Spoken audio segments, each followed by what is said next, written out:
Buenas tardes. Vamos a ver un resumen de lo que oportunamente fue la clase donde tratamos el tema de la acción del viento sobre las estructuras en la cátedra de construcciones metálicas del año 2023. En nuestro ámbito, en nuestro país, el tema de la acción del viento es tratado en el reglamento CIRSOC 102-2005, que está en este momento desarrollándose un reglamento que lo va a actualizar. Hasta la fecha este es el vigente y vamos a hablar del mismo. Independientemente de eso, vamos a hablar de conceptos que tienen que ver con la definición de las acciones del viento sobre las estructuras, que creo que es más relevante. El reglamento permite la utilización de tres métodos posibles de análisis. Un método simplificado con aplicación restringida del cual no vamos a tratarlo. Un método analítico de aplicación más general, que es el que vamos a desarrollar. Y el método del túnel de viento para todo tipo de estructuras que naturalmente excede el ámbito de la clase. Vamos a hacer algunos comentarios nada más. Esta es una foto simplemente de un techo que sufrió una acción de viento importante y se desprendieron algunos elementos de sujeción de las chapas, sufriendo algunos daños chapas y correas de soporte de las mismas. Son daños localizados, se llaman. Esta es una foto de otra parte de esa estructura en donde la succión del viento ha generado un esfuerzo de compresión en el cordón inferior, la estructura de filigrana, que tratamos en la clase de estructuras de filigrana, y generó el pandeo localizado en varios sectores de la misma, como el marcado en rojo. Esta es la tapa a la izquierda del cuerpo de reglamento y a la derecha de los comentarios del mismo. En el artículo 1.4 del reglamento que mencionamos especifica las cargas mínimas de viento a aplicar sobre cualquier sistema principal resistente al viento para un edificio cerrado o parcialmente cerrado, indicando una carga mayor o igual que 0,50 kN/m² multiplicado por el área de la estructura proyectada sobre un plano vertical normal a la dirección del viento. Vamos a ver un esquema que lo aclare. En el reglamento se indica que se deben proveer arriostramientos temporarios para resistir la carga de viento sobre los componentes estructurales durante la etapa de construcción. Esto es básico y es de aplicación a todo tipo de estructuras, no importa si son metálicas, de hormigón o mixtas. Nosotros calculamos la estructura en instancia final. Con esa configuración la modelamos con los software y analizamos las solicitaciones y respuestas. Pero en la etapa constructiva, algunos de esos elementos de arriostramiento pueden estar presentes y puede haber elementos que generan la obstrucción del flujo de viento y por lo tanto generan fuerzas de la acción del viento distintas a las que estamos previendo en la etapa final. Por ende, el análisis de las etapas constructivas es realmente relevante para evitar sorpresas desagradables. A modo de ejemplo, un edificio escolar o gimnasio que lo diseñamos como cerrado, ya veremos qué significa cerrado, durante la etapa constructiva puede tener la cubierta hecha y los cerramientos solo parcialmente ejecutados, o bien no colocados los vidrios de eventuales ventanales importantes que van a cambiar la permeabilidad del edificio y por lo tanto, para esa etapa constructiva el edificio no se va a comportar como cerrado. Acá observamos la superficie que definimos para aplicar sobre la misma la carga mínima de viento, para cotejarla con la resultante de viento que obtenemos del reglamento, el ancho B y la altura H. Normalmente la acción del viento en el área que estamos trabajando nosotros, en la Patagonia Argentina, es sensiblemente mayor a esto. Esto es justamente el colapso en la etapa constructiva, justamente, de un gran tanque de depósito de almacenamiento de líquidos en la Patagonia. El viento, como sabemos, se origina en movimientos de masas de aire debido a diferencias de presión en las distintas zonas de la atmósfera y la rotación terrestre. Esto ocurre en forma permanente, pero como proyectistas lo que nos va a interesar son aquellos vientos con magnitudes significativas vinculando estos efectos como acciones de tipo accidental al analizarlo en conjunto con otras combinaciones como peso propio y sobrecargas para diseñar las estructuras. Si bien vamos a desarrollar el método analítico, tenemos que tener en cuenta que el mismo tiene ciertas restricciones. Esta es una estructura que sufrió el colapso por efecto del viento. Es una estructura relativamente sencilla, una tribuna con una columna que soporta un techo metálico con tensores, elementos traccionados, y fue diseñada para una acción del viento que generaba presión sobre el techo, en el sentido de las cargas gravitatorias. Para esa circunstancia, las presiones que resultaban de ese análisis eran tomadas adecuadamente por el sistema estructural previsto, la viga sostenida por tensores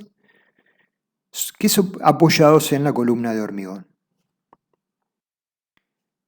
Esto es lo que ocurrió en realidad. El techo colapsó, ahora vamos a ver otra foto. ¿Y qué es lo que ocurrió? Que la acción del viento no se tradujo en presiones, sino en succiones. Y por ende, los elementos que soportaban el techo, que estaban pensados como tensores, o sea, solo soportaban tracciones, eran incapaces de tomar las compresiones de las reacciones del techo sobre los mismos y pandearon, y por lo tanto el sistema falló. Falló para una velocidad sensiblemente menor a la de diseño. Acá vemos también el colapso de la columna misma. Lo que ocurrió es un error, es un problema grave de diseño. Se evaluaron incorrectamente el signo de las cargas. Probablemente la magnitud de las mismas no, pero sí el signo, y consecuentemente una estructura que no tenía la capacidad de tomar cargas de signos alternativos como esta, eso fue el certificado de función de la misma. El movimiento de las masas de aire se ve afectado por la fricción con el suelo y por lo tanto la velocidad será cercana a cero en contacto con el terreno y se va a incrementar en forma gradual con la altura, hasta llegar a un valor constante que se llama usualmente velocidad gradiente. Para alcanzar ese nivel va a depender de las características del terreno y va a ser menor en zonas llanas, alejadas de las zonas urbanas, que en zonas urbanas. Zona urbana sería el esquema de la izquierda y una zona llana sería el centro o una zona directamente ubicada sobre el mar a la derecha. Debido al carácter aleatorio de las acciones de viento, resulta necesario contar con un número de datos realmente importantes de diferentes lugares durante largos periodos de tiempo. En general, estos datos se registran mediante anemómetros que brindan la variación de la intensidad del viento en función del tiempo. Este es el registro de un anemómetro y instante a instante va variando la intensidad, el sentido de la presión del viento sobre el objeto que estamos interponiendo para medirlo. Podemos diferenciar en el análisis dos modalidades diferentes. Una que se corresponde con la velocidad media horaria, y otra con la velocidad de ráfaga, o llamada velocidad instantánea. Instantánea no sería lo más correcto, pero es lo que asociamos, ¿no? Porque la velocidad de ráfaga usualmente consideramos la ráfaga con una cierta duración. Habitualmente se toman la duración, la mayoría de los códigos, de 3 segundos, ¿sí? Y a eso se lo asocia con la velocidad instantánea. La relación entre ambas variables para un determinado instante se denomina coeficiente de ráfaga. Se observa que la diferencia entre ambas velocidades disminuye conforme aumenta la altura en que se miden ambas, es decir, a medida que la altura aumenta, se incrementan los valores mínimos. El coeficiente de ráfaga es el cociente de la velocidad instantánea sobre la velocidad media. Desde el punto de vista estructural, dado que el estudio está orientado a evaluar cargas que la acción del viento genera sobre las estructuras y los efectos en las mismas, nos interesa evaluar fundamentalmente las velocidades de ráfaga, no las medias horarias. Para que la ráfaga genere efectos sobre una estructura, tiene que actuar sí un cierto tiempo mínimo. Entonces ahí es que hay una subjetividad respecto de qué periodo de tiempo se considera. Entonces las ráfagas a evaluar no son las de máxima intensidad, sino son aquellas que generan los máximos esfuerzos en las estructuras. Con base a esto estudiaremos las velocidades de ráfaga que tengan una duración no menor a 3 segundos. Acá vemos entonces un gráfico donde hay velocidades instantáneas sobre velocidad media horaria y duración de las ráfagas. Como vemos, en abscisas es la duración de las ráfagas y la curva refleja que en la medida que la duración de la ráfaga que consideramos es menor, tienden a ser ambas iguales y coinciden en un valor unitario. Otro factor a estudiar para estructuras esbeltas lo constituyen los efectos dinámicos.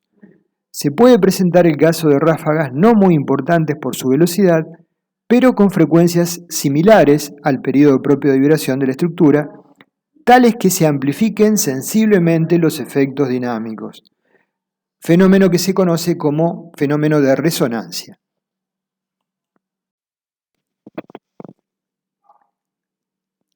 Un ejemplo creo que muy conocido por todos es el caso del puente de Tacoma, puente colgante, que el 7 de noviembre de 1940, con una velocidad tan solo de 19 metros por segundo, 68 kilómetros por hora, cuando la de diseño era sensiblemente mayor, se produjeron violentas oscilaciones del tablero, generando efectos torsionales que duraron 70 minutos, donde llegó a adquirir el tablero hasta un ángulo de 35 grados hasta finalmente colapsar.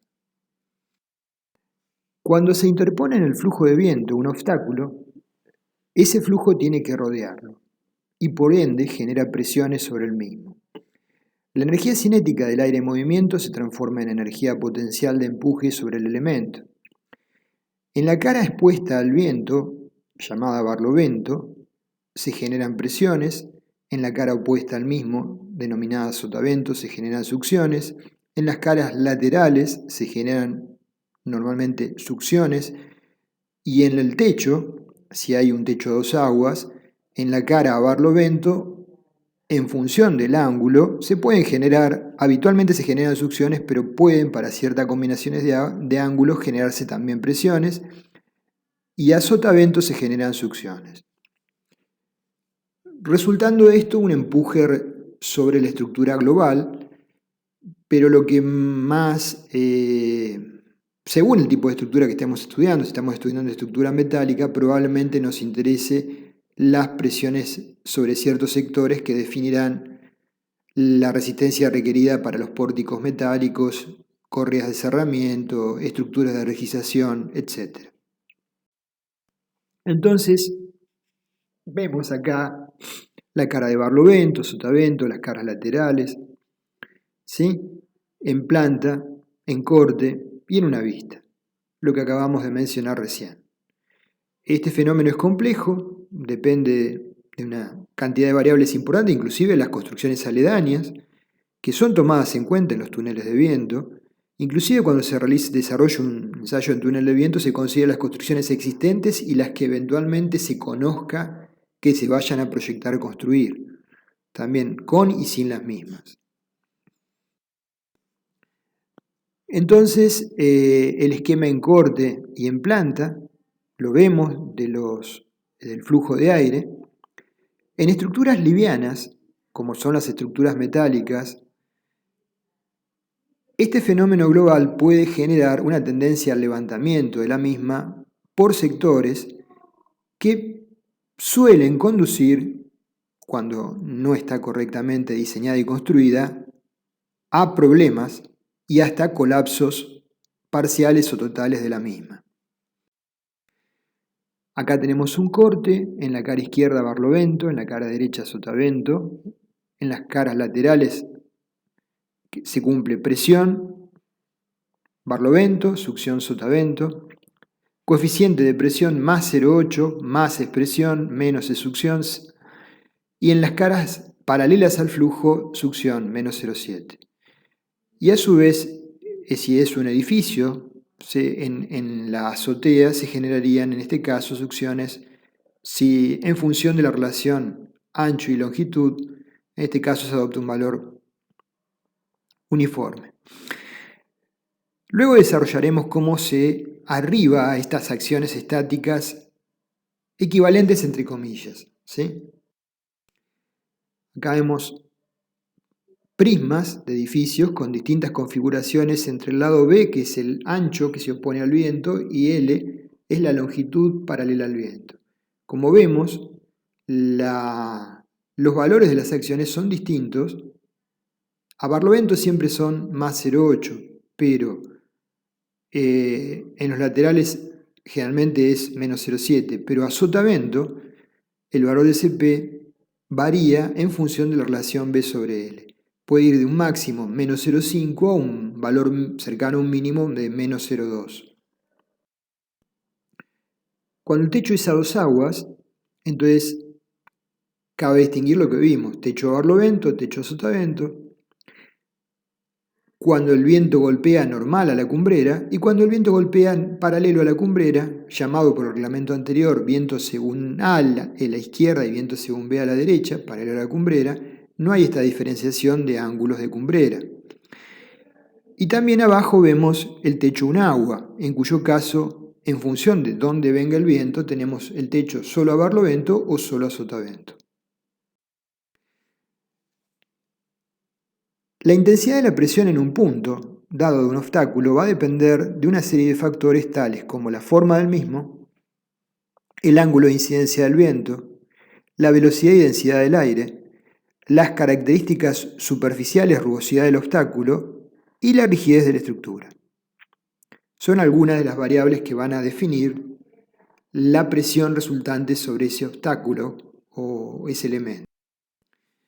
Cuando interponemos en el flujo del viento un obstáculo, ese flujo debe rodearlo y va a generar presiones sobre el mismo. La energía cinética del aire en movimiento se va a transformar en energía potencial de empuje sobre el citado elemento. La ecuación de Bernoulli nos plantea la energía cinética más la energía de presión permanecen constantes en cualquier punto. Si tenemos un punto 1 alejado del obstáculo y un punto 0 en correspondencia con un cartel, imaginemos, en el punto alejado del obstáculo la suma de la presión, la energía de presión, más la energía cinética, un medio de la velocidad al cuadrado por la densidad del aire, es una constante, será igual en el punto 2 donde está el obstáculo, en el caso que la velocidad fuese nula, a la presión en ese punto más 0. Por lo tanto, el incremento de presión sobre el objeto, en este análisis simplificado, sería delta P igual a P0 menos P1 igual a un medio de la velocidad al cuadrado por la densidad del aire. En cuanto al periodo de recurrencia, es una variable sumamente importante. En los nuevos códigos vamos a observar que los periodos de recurrencia que se toman son sustancialmente mayores al de este, ¿sí? Cuando digo sustancialmente mayores es que realmente lo son, porque acá hablemos de periodos de recurrencia de 50 años y luego vamos a mencionar el día que ustedes tomen los reglamentos ya de aplicación en Estados Unidos y en otros países colegas, van a ver que hablan de periodos de recurrencia de 300, 400, 700 años, ¿sí? Entonces, periodo de recurrencia se define como el tiempo que transcurre estadísticamente entre dos ráfagas de igual intensidad. Con base a la vida útil prevista para la estructura, se debe adoptar el periodo de recurrencia y transformar la velocidad de diseño. Esto lo tomamos con pinzas porque es lo que el reglamento plantea en nuestra versión. Pero en la versión del reglamento que vamos a analizar, con base a las acciones del año 2005 del ACE, son acciones definidas como de servicio. Cuando se adoptan periodos de recurrencia sensiblemente mayores, estaríamos analizando la acción del viento como una acción última.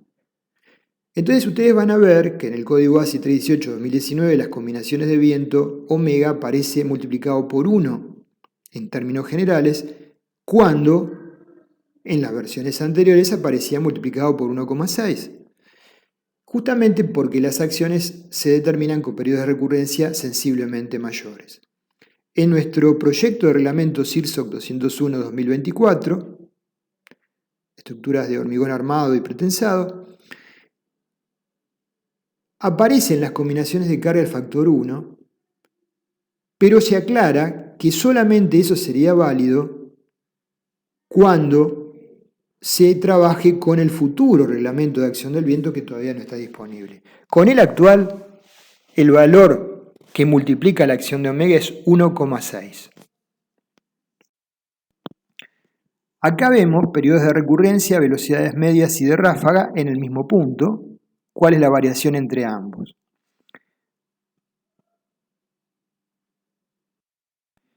El viento, como acción estática equivalente, en la gran mayoría de las obras de ingeniería se puede asimilar a una acción de ese tipo, ¿sí? ¿Por qué es aceptable esto? Bueno, porque en general hay un carácter no periódico de las cargas de viento, porque la mayoría de las estructuras o las comunes son poco sensibles a los cambios rápidos de carga cuando son de corta duración, porque hay en simultáneo otro tipo de cargas relevantes, como el peso propio y las sobrecargas de uso, que actúan en simultáneo con las acciones del viento, por lo tanto ese error que cometemos en las mismas puede no ser determinante, y por la existencia de múltiples fuentes de errores para determinar las diferentes cargas de diseño y para determinar el modelo estructural. Naturalmente, para tipologías especiales, como puentes colgantes, como vimos en la foto, puentes con obenques, como vimos en Hormigón 2, mástiles, torres de gran altura, chimeneas de gran esbeltez, o edificios torre que tengan una altura importante, relevante, una cantidad de pisos importante, esto no se cumple y hay que hacer estudios que consideren la acción dinámica del mismo. El viento como acción dinámica para cierto tipo de estructuras no es aceptable ignorar la variación de la acción del viento en el tiempo y deberá considerarse su naturaleza dinámica. Esto ocurre cuando las cargas de viento son dominantes, cuando la conformación de la estructura es tal que puede verse afectada una parte importante de la misma por los efectos de ráfaga, el periodo propio de la oscilación de la estructura es cercano al orden de las ráfagas, cuando la construcción tenga un amortiguamiento propio reducido. Bajo estas condiciones, que se presentan en general en estructuras muy esbeltas con periodos fundamentales mayores a 2 segundos, lo que las vuelve sensibles a las ráfagas de corta duración. Entonces, en estos casos, la acción del viento dinámica puede duplicar o adoptar valores aún mayores que la acción estática equivalente. Más allá de esto, puede haber problemas más serios como que el signo de las acciones también sea distinto al que estamos evaluando. En la mayoría de los casos, para el análisis de los edificios de una esbeltez moderada, las acciones derivadas del viento pueden ser tratadas como acciones estáticas horizontales, ignorando su naturaleza dinámica. Vamos a tratar brevemente la aplicación del reglamento CIRSOC 102-2005, comenzando por dar algunas definiciones. Velocidad básica del viento es aquella de ráfaga con una duración de ráfagas de 3 segundos, medida a 10 metros sobre el terreno, con una exposición de terreno tipo C, asociada, vamos a definir qué es tipo C naturalmente, asociada con una probabilidad anual del 2% de ser igualada o excedida, es decir, repito, intervalo medio de recurrencia de 50 años. ¿Sí? Intervalo medio de recurrencia de 50 años. Con esto se asocia acciones de servicio. Se destaca que las velocidades del viento de la figura, que representa nuestro país, la figura 1, no son representativas de velocidades para las cuales se espera que ocurran fallas estructurales. Acá estamos diciendo que son acciones de servicio.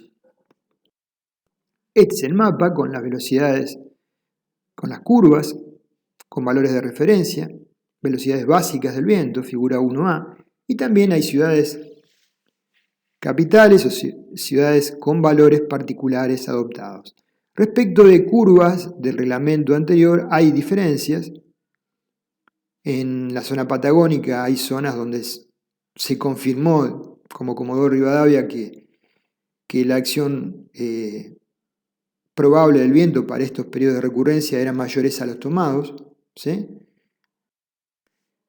El reglamento a su vez diferencia los elementos constituyentes del sistema principal resistente a la fuerza de viento, definido como SPRFB, sistema principal resistente a la fuerza de viento, de los componentes que soportan el cerramiento, ¿sí? Cubiertas de pared y techo. Por ejemplo, en una estructura metálica serían correas y chapas. Nosotros a la izquierda vemos en un instante dado sobre un gran cartel que coloquemos frente al viento, si midiéramos en cada puntito de esa serie de puntos que hemos tomado de referencia, las presiones en un instante.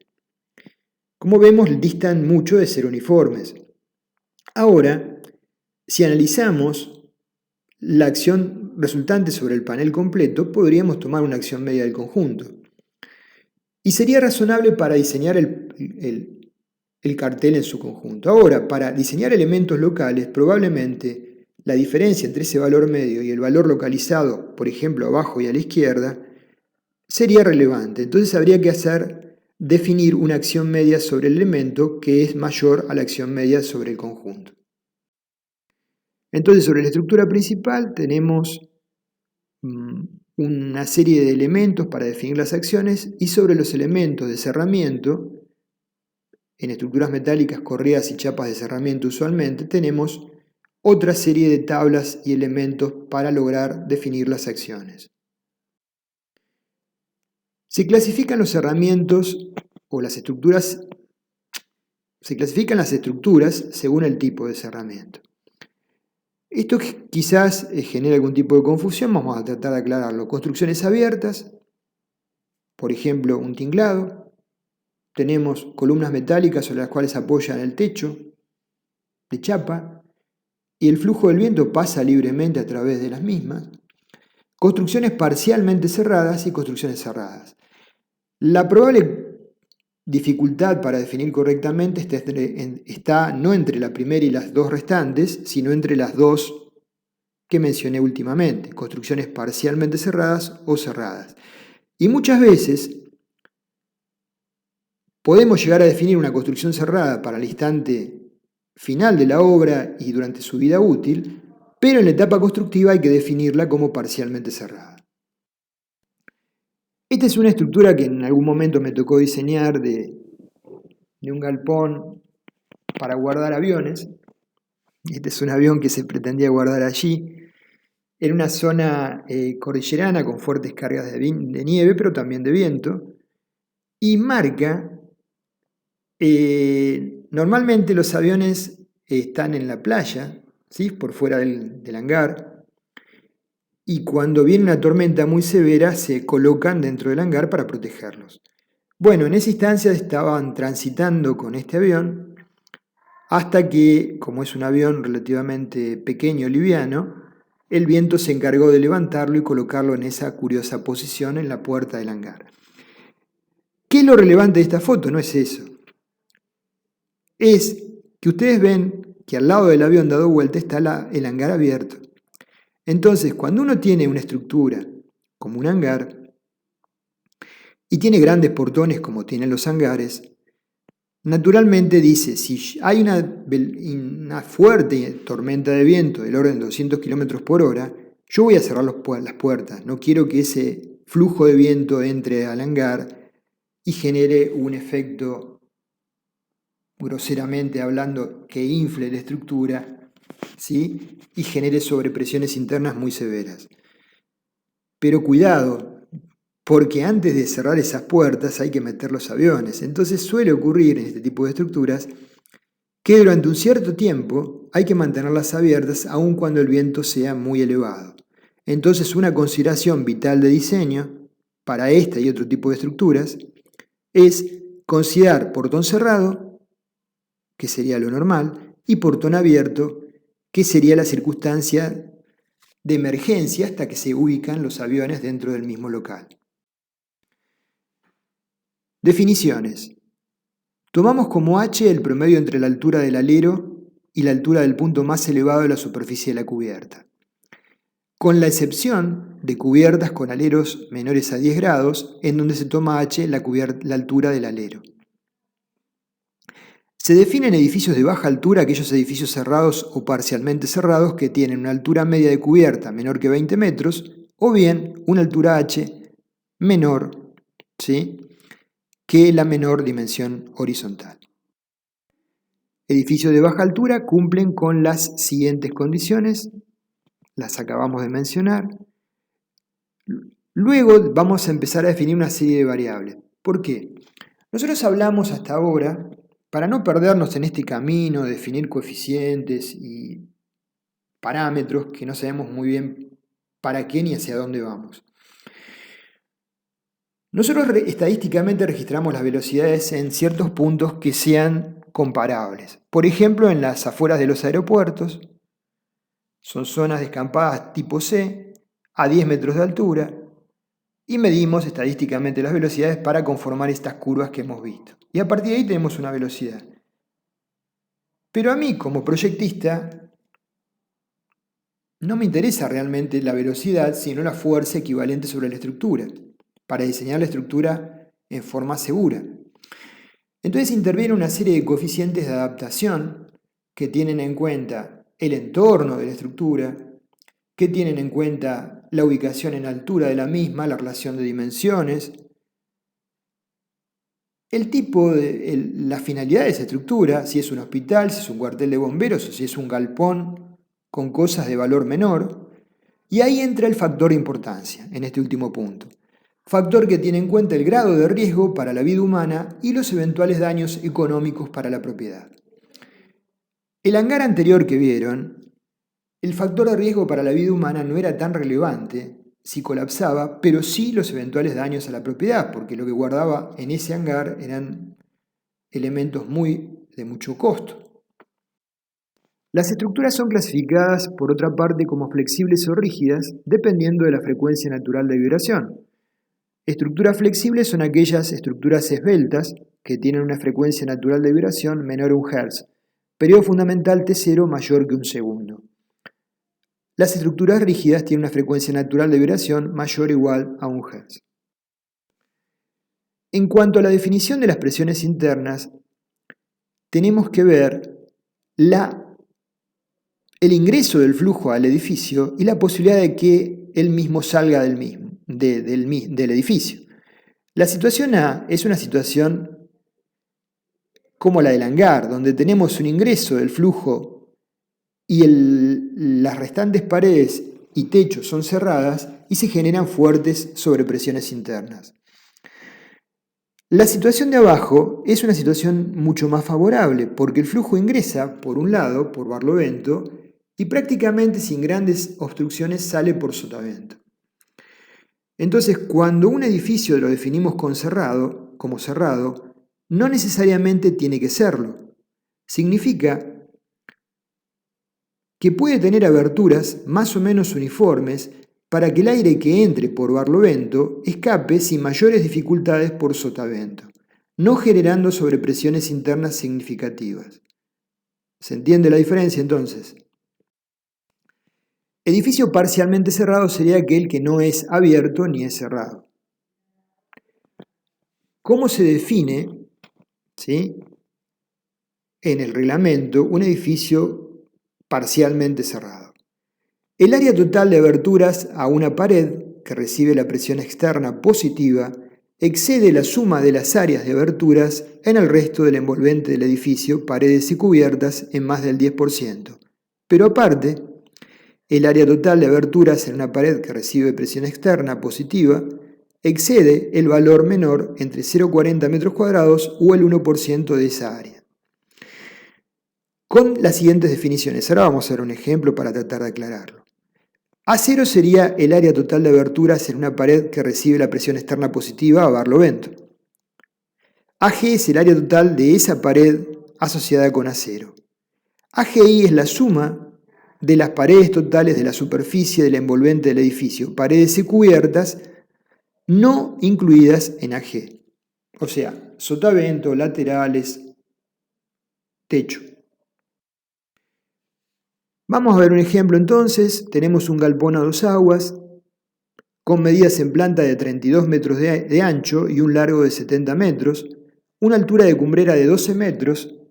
El galpón solo posee una abertura, como el hangar que vimos, sobre la cara de 32 metros, que es un portón de 16 metros de largo por 8 metros de altura, con 2 aleros de 1,50 m a ambos costados. Las caras laterales y la de fondo son cerradas. Respecto de las restantes haremos el análisis correspondiente. ¿Qué pasa cuando el viento incide según la cara frontal? Cuando incide según el portón. Tenemos que A0 es 16 por 8, 128 metros cuadrados. A0 es el área del portón, es el área total, es 320 metros cuadrados, el área de barlovento. A0I serían las pequeñas aberturas de ventanas laterales y traseras que hay, estimamos 12 metros cuadrados. Y AGI es el restante área de las paredes laterales, paredes de sotavento y techo, 4.068 metros cuadrados. Entonces ahora vemos, A0 es mayor que 0,80 de AG, no verifica, por lo tanto no es abierto, es obvio que no es abierto. Ahora, ¿es parcialmente cerrado? A0 es mayor que 1,10 de A0I, se cumple. A0 es mayor que 0,40 metros cuadrados, lo cumple. A0I es menor, sobre AGI es menor que 0,20, se cumple. Sí, respecto, cuando el viento golpea frente a la cara frontal del galpón, el edificio se comporta como parcialmente cerrado.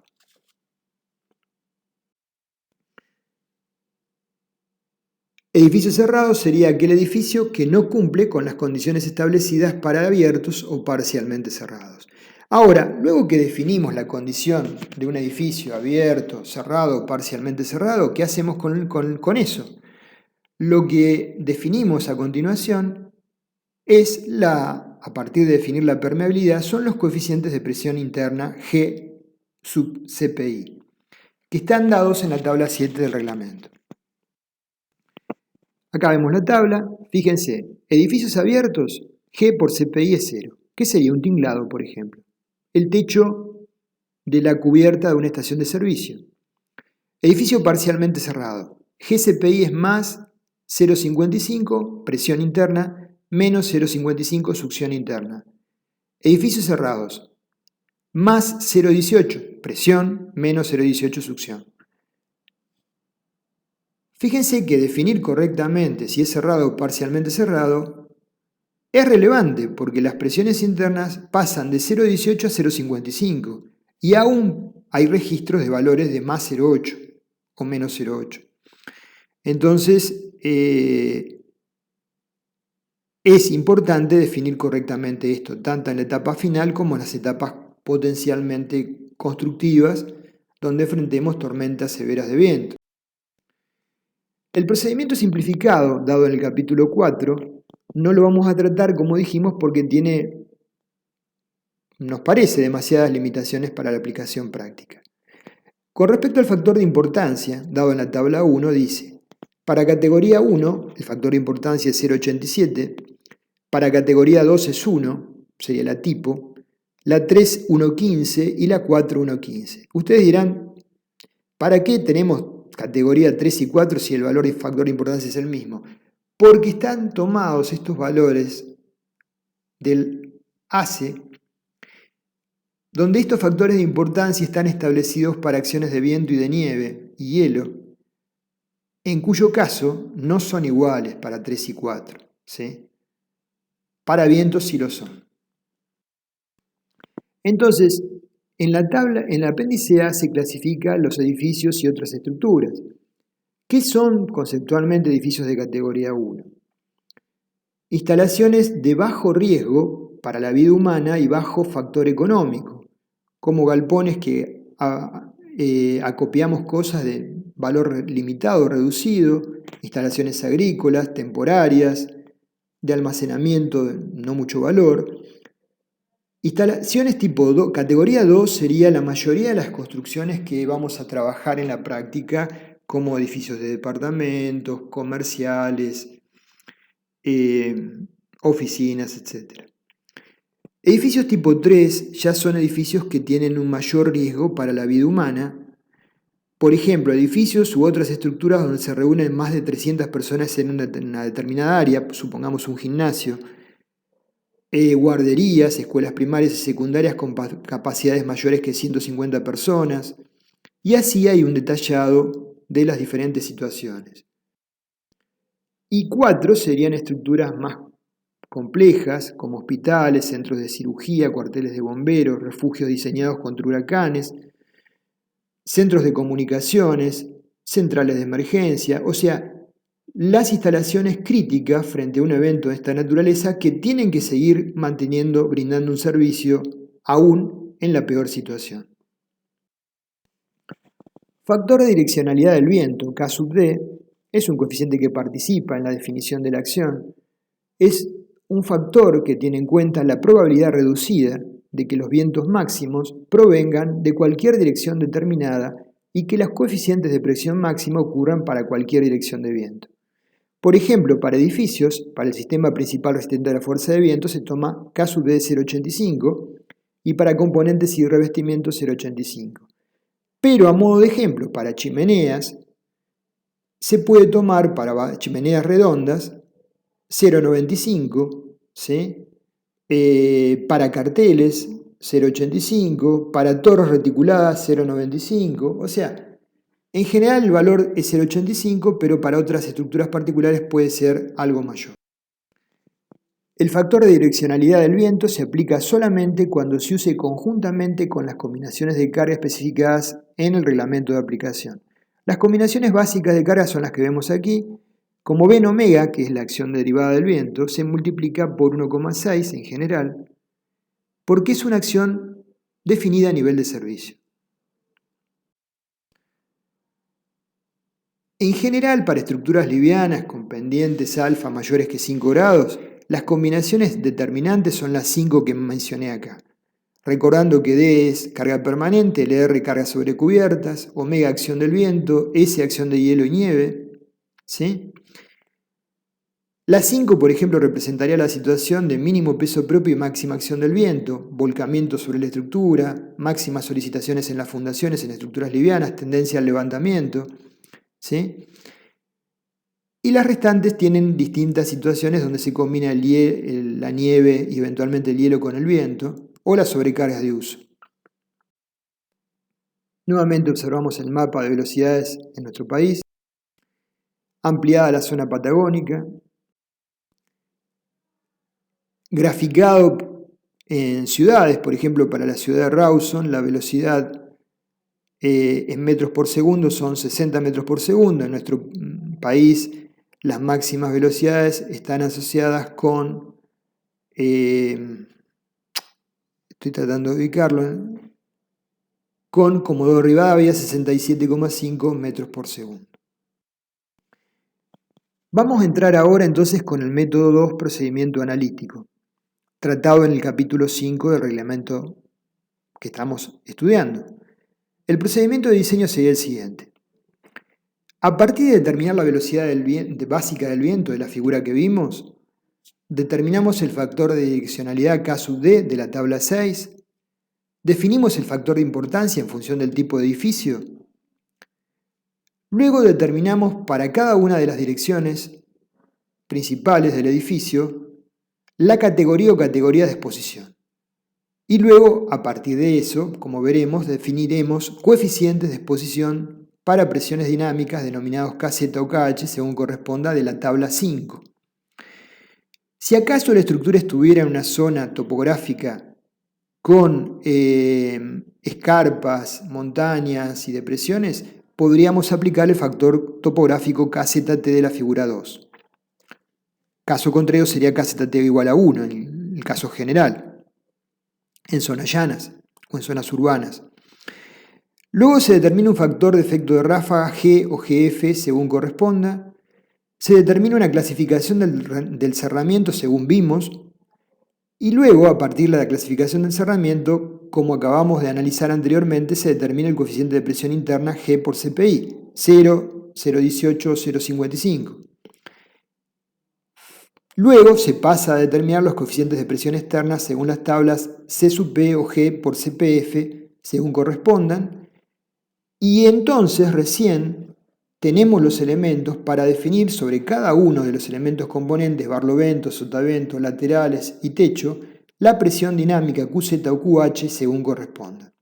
¿Sí? Esa presión es una acción sobre la estructura en cada uno de esos sectores que, aplicada sobre la totalidad de la misma, combinada, como vimos, con los restantes estados de carga, nos va a permitir analizar la respuesta de la misma en términos de deformaciones y momentos flectores, esfuerzos axiles, esfuerzos de corte, lo que corresponda. En cuanto a categorías de exposición tenemos exposición tipo A, B, C o D. D es una exposición particular que son zonas frente al mar. ¿Sí? A sería una exposición que vamos a ver fotos de edificios ubicados en centros urbanos con estructuras muy elevadas, ¿sí? Ciudades con muchos edificios en altura. B sería una exposición asociada con centros urbanos con edificios de menor altura. Y C sería zonas abiertas, ¿sí? En las zonas periféricas de las ciudades, por ejemplo.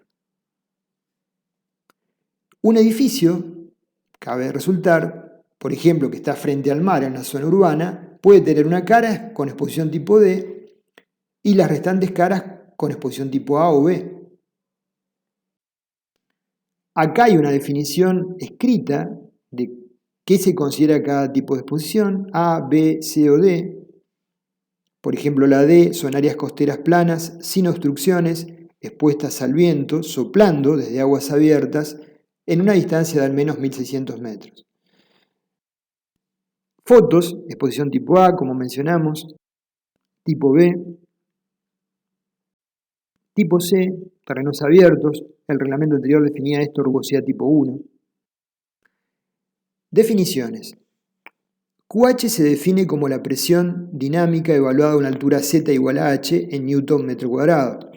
QZ se define como la presión dinámica evaluada a una altura Z sobre el nivel del terreno, equivalente, si Z es igual a H. K sub H es un coeficiente de exposición para la presión dinámica evaluado a la altura Z igual a H. Antes de meternos en cómo determinar los valores de KH o KZ, para poder definir KZ o KH, QZ o QH, las presiones, vamos a mencionar brevemente el efecto topográfico. Ante efectos geográficos particulares tales como lomas, escarpas, colinas, las estructuras pueden experimentar velocidades de viento más elevadas, aceleraciones. Ello se intenta contemplar el llamado efecto KZT, que es 1 más K1 por K2 por K3 elevado al cuadrado. KZT en K1 se obtiene de la tabla que vamos a ver, K2 es 1 menos X medio sobre mu por LH y K3 tiene la expresión que vemos. La figura 2 nos da los valores correspondientes de KZT, el multiplicador K1, K2 y K3, en función de que sea un acantilado o escarpa o sea una loma. H es la altura de la colina o diferencia de elevación entre la cresta y el terreno a barlovento. LH es la distancia a barlovento desde la cresta hasta donde la elevación del suelo es H sobre 2. Los multiplicadores K1, K2 y K3 se toman de la figura que vimos. K1 relaciona la forma del cociente H sobre LH como el máximo incremento de velocidad cercano a la cresta. K2 reduce el incremento de velocidad con la distancia X sobre LH desde la cresta en dirección a barlovento o sotavento. Y K3 reduce el incremento de velocidad con la relación Z sobre LH sobre la superficie del terreno. Nuevamente el gráfico. Entonces vamos a lo que vamos a utilizar habitualmente, que es definir los valores de KH y KZ en la tabla 5. Observemos en esta tabla varias cosas. La primera columna dice altura sobre el nivel terreno Z, entre 0 y 5 metros, 6 metros, 7,5, 10 metros. Luego tenemos varias columnas que son A, B, C y D. ¿Con qué están asociadas? Con la categoría de exposición que mencionamos, ¿sí? Pero a su vez, cada columna tiene caso 1 y 2. Caso 1 son los componentes y revestimientos y caso 2 son el sistema principal. Por eso, veamos, para 7,50 m, exposición A, caso 1 es 0,68 y caso 2 0,39. Quiere decir que las presiones generales es 0,39 y para las presiones localizadas puede haber sobrepresiones mucho más elevadas, 0,68. Ahora, ¿qué ocurre cuando nos vamos a zonas de menor rugosidad como C o D? No hay distinción entre el 1 y 2. El valor de KH es el mismo para caso 1 y 2. ¿Sí? Solamente lo hay para zonas A o B. El coeficiente de exposición para presión dinámica puede ser obtenido de la expresión analítica que vemos para Z mayor que 5 metros y menor que ZG, o para Z menor que 5 metros, ¿sí? Donde los valores de alfa, ¿sí?, de ZG surgen de la tabla que vemos al pie, en función de la zona de exposición. Esta es una posibilidad alternativa para determinarlos. El efecto de ráfaga está dado en el artículo 5.8, se define con la letra G. Para estructuras definidas como rígidas, el factor de efecto de ráfaga se adopta igual a 0,85. Si no lo fuera, hay una expresión para determinarla en el artículo 5.8.1. Una estructura se la define como rígida cuando su frecuencia natural es mayor o igual que 1 Hz o el periodo fundamental menor que 1 segundo. Recordar que el periodo es 1 sobre la frecuencia natural. Ante la duda del periodo fundamental de la estructura, las disposiciones del anexo 3 del reglamento nos dan métodos sencillos para calcular la frecuencia natural. Tenemos extraído del reglamento entonces la tabla 3 con fórmulas simplificadas para edificios de vivienda donde podemos obtener el periodo fundamental según la estructura sea tipo A, B, C o D. ¿A qué la llama A? Estructuras de contraviento constituidas por muros de mampostería o de hormigón simple. B serían estructuras de contraviento constituidas por tabiques de hormigón armado, supongamos edificios donde el viento es tomado por los tabiques de ascensores y escaleras. C sería estructuras de contraviento constituidas por pórticos de hormigón armado, sin tabiques. Y D serían las estructuras metálicas, estructuras de contraviento constituidas por pórticos metálicos. O sea, nosotros normalmente vamos a utilizar en estructuras metálicas la expresión D, o bien lo que el software nos arroje. Entonces acá tenemos un modelo de estructura espacial y la evaluación para determinar el periodo de esta estructura sería T0 igual a 0,10 dH la altura sobre L la dimensión normal al flujo del viento. ¿Sí? Y de esa manera podríamos determinar el periodo propio fundamental de la estructura. Una estructura metálica como esta que podría ser un galpón o un gimnasio. La convención de signos es: presiones positivas actúan hacia la superficie, empujan; presiones negativas actúan desde la superficie, succionan. La velocidad básica del viento, recordamos, son las volcadas en el mapa y se corresponden con velocidades de ráfaga de 3 segundos a 10 metros sobre el terreno para categorías tipo C, asociadas con una probabilidad anual de ser igualadas o excedidas en un 2%. Los futuros reglamentos de acciones del viento van a tener velocidades básicas sensiblemente mayores, porque estarán asociadas con periodos de recurrencia sensiblemente más largos. Entonces, nos estamos aproximando a la posibilidad de llegar a definir la presión dinámica sobre uno de los elementos componentes, QZ. QZ se define como una constante 0,613 que tiene que ver con la densidad del viento, QZ, por KZT, por K sub D, por la velocidad al cuadrado, por el factor de importancia I. Donde recordamos, KD es el factor de proporcionalidad del viento, KZ es el coeficiente que surge de la tabla que vimos para presión dinámica, KZT es un factor que usualmente es 1, pero puede no serlo, KH es la presión dinámica calculada a la altura media de la cubierta H.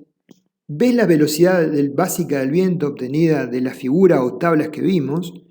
E I es el factor de importancia que se define en función del tipo de estructura, sea un galpón con propósitos de bajo riesgo e importancia o sea un hospital, por ejemplo.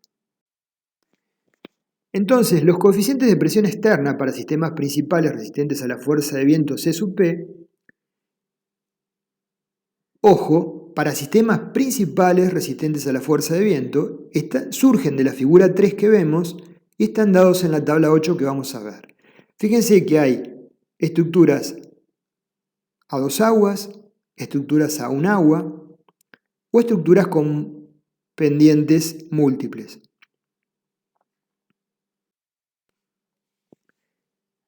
La figura 3 nos permite definir los valores para paredes y cubiertas. Arriba dice, coeficientes de presión externa CP para todo H, paredes y cubiertas, para edificios cerrados total o parcialmente. Para edificios abiertos habrá otro criterio que veremos sobre el final de la presente clase. Arriba tenemos paredes. Paredes a barlovento para cualquier relación de ancho L, de ancho B, ¿sí?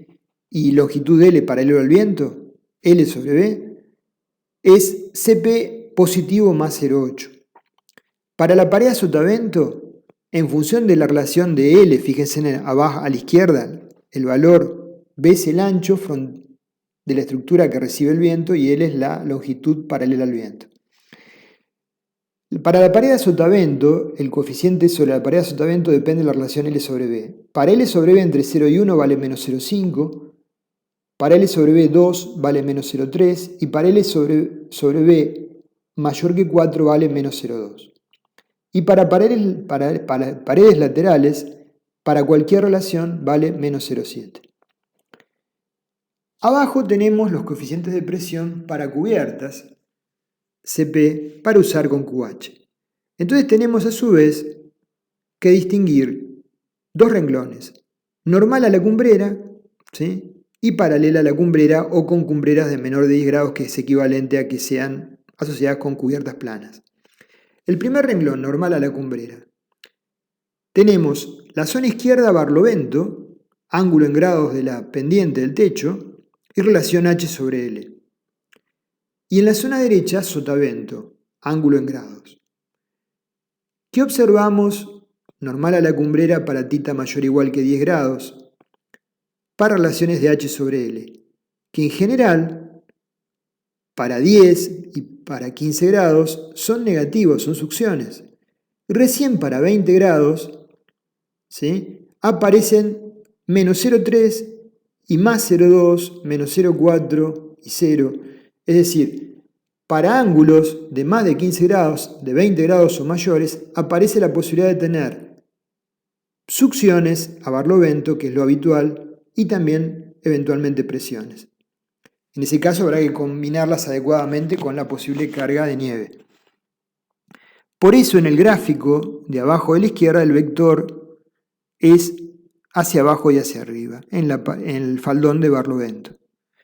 El faldón de sotavento es hacia arriba, que es succión, el faldón en la pared de sotavento es hacia afuera, que es succión, y en la pared de barlovento es hacia adentro, que es presión. A sotavento siempre es negativo, menos 0,3, menos 0,5, menos 0,6, en función del ángulo 10, 15, 20 grados. Con respecto al viento normal a la cumbrera, tenemos, en función de la relación H sobre L, valores de CP que tienen que ver con la distancia horizontal desde el borde a barlovento, entre 0 y H sobre 2, entre H sobre 2 y H, H y 2H o más de 2H. Con valores de CP que son siempre succión, menos 0,9, menos 0,5 o menos 0,3. Entonces, de esta tabla, considerando la simbología, B es la dimensión horizontal del edificio normal a la dirección del viento, y L es la dimensión horizontal del edificio paralela a la dirección del viento. Entonces podemos definir los coeficientes C sub P para asociados con los coeficientes C sub I definir el valor de QZ a aplicar sobre el elemento estructural. Con respecto a cubiertas parabólicas, está la tabla 8, que nos da para sistemas principales resistentes a la fuerza de viento, también para componentes y revestimientos, los coeficientes de presión externa CP para edificios total o parcialmente cerrados. Entonces acá tenemos condiciones cubiertas sobre una estructura elevada, supongamos un parabólico apoyado sobre columnas, o cubiertas que arrancan a nivel del terreno. Poco habitual, sería una cubierta curva que arranca en cero en el borde. Serían superficies inflables normalmente, ¿sí? Y relaciones de flecha y luz, de vano, R. Valores de CP, cuarto a barlovento, mitad central y cuarto a sotavento. Son todas succiones.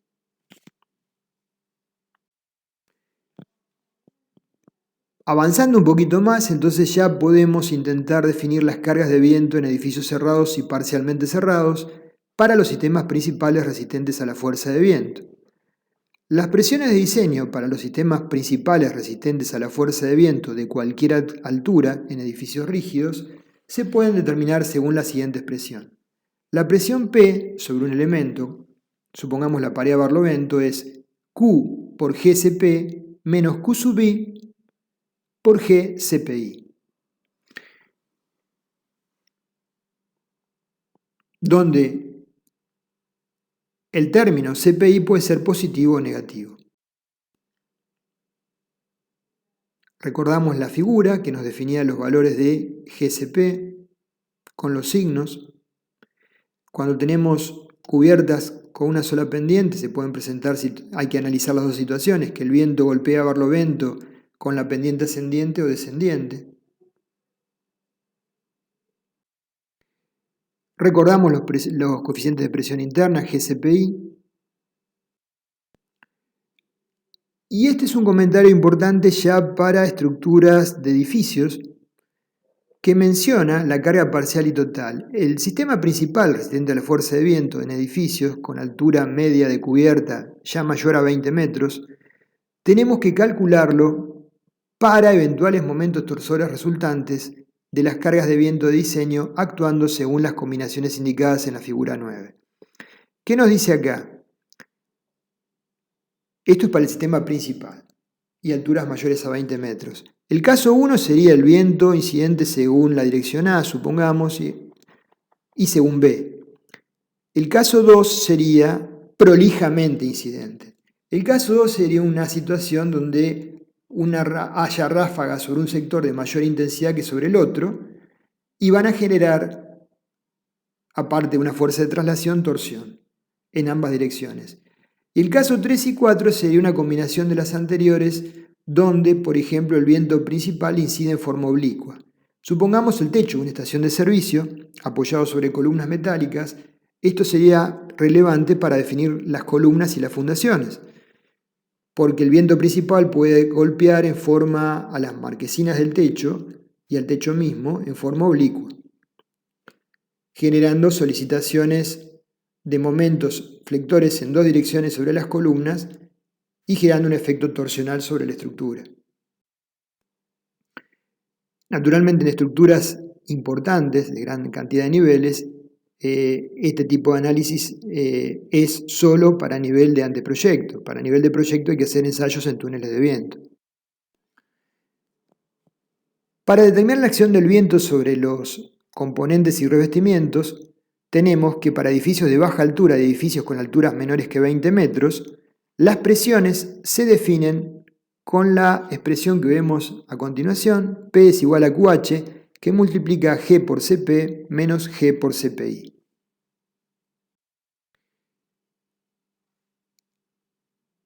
Se define un área efectiva de viento bajo el siguiente concepto. Para entrar y determinar los valores de G por CP que se definen según otras figuras que no son las que nosotros vimos, las figuras de 5 a 8. Fíjense que hay una correa en rojo que tiene un área de influencia S a cada lado. Entonces, si uno saca el área de influencia sobre la cual golpea el viento sobre la chapa para definir la carga de esa correa, es S sobre 2 a cada lado. Pero el área efectiva para entrar en el gráfico se toma como el mayor valor de L por S o L por L sobre 3, donde la longitud L es la longitud de la correa, ¿sí? El mayor de ambos. El mayor de ambos se determina para definir el valor correspondiente de G por Cp.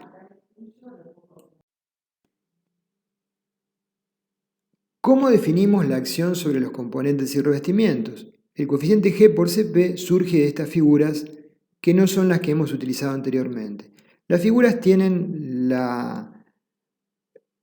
números que nos permiten identificar cada una de las curvas a qué sectores corresponden. Hay fenómenos localizados en las zonas de borde de las aristas donde se magnifican los efectos locales. Entonces, en función del área efectiva del viento, en abscisas, podemos determinar si es zona 4 o 5 la curva correspondiente para los coeficientes sobre sectores GCP centrales 4 o laterales 5. Esto para paredes, por ejemplo. Para cubiertas a dos aguas, donde θ es menor o igual que 10 grados, tenemos la siguiente tabla. Zonas de techo internas 1 y zonas de borde, donde se acentúan los fenómenos 2, y de esquina 3, donde se acentúan en forma más relevante, en el alero. Entonces, con el mismo criterio, determinamos áreas efectivas y determinamos los coeficientes de presión externas bajo esas zonas, en función de las curvas. Los valores locales pueden ser muy elevados, menos 1,8, menos 2,8, ¿sí? Como referencia teníamos valores anteriormente cercanos a menos 0,8 o menores, ¿sí? O sea, son muy altos realmente. Y pueden llegar a generar complicaciones para definir esos sectores y el refuerzo correspondiente.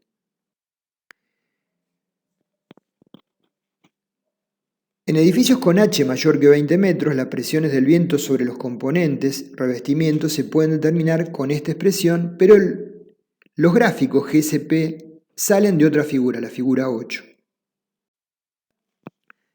La figura 8 es esta que vemos, donde tenemos un prisma con zonas centrales 4 y 5 de borde, y en el techo zonas internas 1 y 2 y 3 de borde, y los gráficos correspondientes. Es para, por ejemplo, un edificio en altura. Ahora, ¿nos servirá esto para definir las presiones?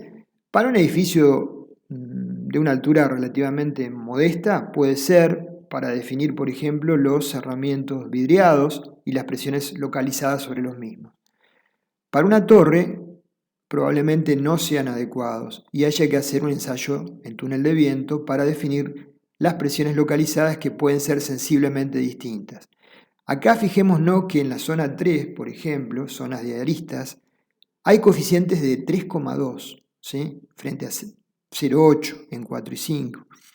Entonces, las diferencias de sobrepresiones en las zonas de esquina son muy sensibles. Con respecto a las aberturas y el material arrastrado por el viento, el vidriado ubicado en los 20 metros interiores de edificios de categorías 2, 3 y 4, en zonas susceptibles de ser afectadas por efectos donde el viento arrastre partículas que puedan golpear sobre los vidrios, tiene que ser, para considerar cerramientos, resistente a los impactos o protegido. Caso contrario, ese vidriado tiene que asimilarse como una abertura, cuando reciba presiones externas positivas. Hay ensayos que demuestran que cuando la permeabilidad cambia, por ejemplo los vidrios se rompen, las presiones sobre presiones internas aumentan significativamente y se produce lo que vemos en el dibujo, el colapso del elemento estructural. La magnitud y sentido de la presión interna depende de la magnitud y ubicación de las aberturas del envolvente del edificio respecto a la dirección del viento dada. Aberturas se definen en el reglamento como agujeros en el envolvente del edificio que permiten al aire fluir a través de la misma y que se consideran abiertos durante el viento de diseño. Entonces, hay que tener cuidado con esto, sobre todo en zonas de alta intensidad de vientos, con posibilidad de arrastre de elementos que puedan romper los vidriados. Para terminar con lo que oportunamente fue la clase correspondiente a la acción del viento, este es un resumen de la misma, vamos a mencionar la acción del viento sobre algunas estructuras particulares como son las cubiertas aisladas, tinglados, o lo que habitualmente nos toca abordar como proyectistas, el diseño de los techos de las estaciones de servicio. Techos prácticamente planos, abiertos naturalmente. Este tema es tratado en el anexo 1. En la tabla 1.1 se obtienen los coeficientes de presión neta para cubiertas aisladas con vertiente única, definiendo la presión como el producto de QH por G por CPN. Los coeficientes de presión neta, CPN, para cubiertas aisladas están dadas en esta tabla, que contemplan el efecto combinado del viento tanto sobre la superficie superior como la inferior. Para todas las direcciones del viento, el factor de efecto de ráfaga que se toma es 0,85. Hay un aspecto a considerar. Supongamos que es el techo de una estación de servicio. Una cosa es con la estación de servicio operando con vehículos normales, con una fuerte acción del viento, y otra cosa, imaginemos que son colectivos que en nuestro país son de doble altura, donde el techo del camión está muy cercano al techo de la cubierta, cargando combustible. Generan un obstáculo frente al flujo del viento muy importante y una redefinición de ese flujo. Entonces, hay una relación de bloqueo que define este tipo de situaciones. No digo para estaciones de servicio solamente, para un galpón donde estemos acopiando un tinglado, fardos de algo, ¿sí? O cajas. Entonces, el valor de bloqueo nulo representa una cubierta sin ningún tipo de obstrucciones. Por ejemplo, en estación de servicio donde hubiera vehículos de baja altura cargando combustible o ninguno. El valor igual a 1 representa la cubierta totalmente bloqueada hasta el alero a sotavento. Los valores de CPN para bloqueos intermedios se pueden interpolar linealmente entre estos dos extremos, donde se aplican solamente desde la posición de máximo bloqueo hacia barlovento. Entonces vemos cubiertas con pendientes hacia abajo, cubiertas positivas, pendientes positivas o negativas, y se visualiza en generalidades la incidencia del viento, la altura potencial de bloqueo H1 y la altura del alero H2. Acá se observa que la relación de bloqueo sería el cociente entre H1, la altura que bloquea, frente a la altura del alero H2. ¿Sí? Imaginemos que H1 representa la altura de, por ejemplo, un colectivo de 2 niveles que está cargando combustible en una estación de servicio. Entonces, la tabla 1.1 define los coeficientes de presión neta para cubiertas aisladas de vertiente para una inclinación cercana a 0 grados, 5 grados, 10, 15 o 20 grados, con casos de carga máximo para cualquier valor de bloqueo, para mínimo valor de bloqueo es igual a 0 o máximo. Los coeficientes globales son positivo más 0,2, menos 0,5 succión o menos 1,2 succión, por ejemplo para 0 grados.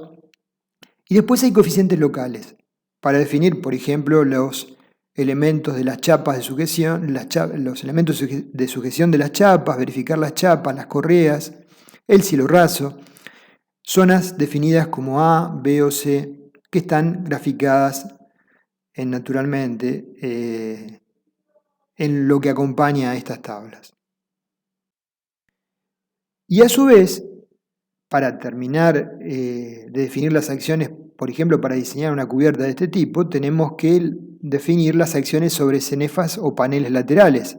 En una estación de servicio serían la panelería de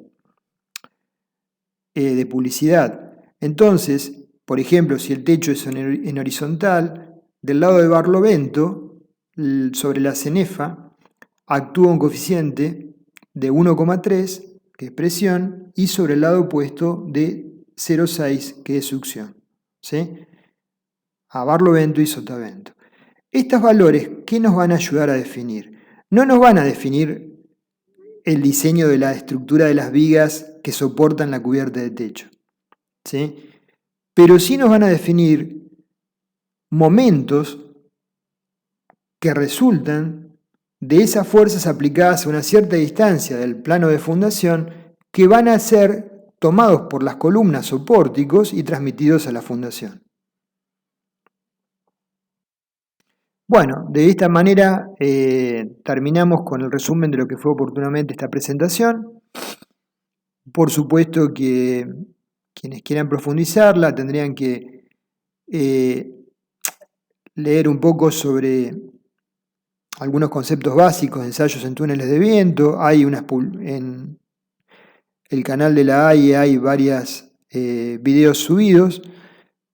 Y bueno, simplemente es esto. Los espero en la próxima.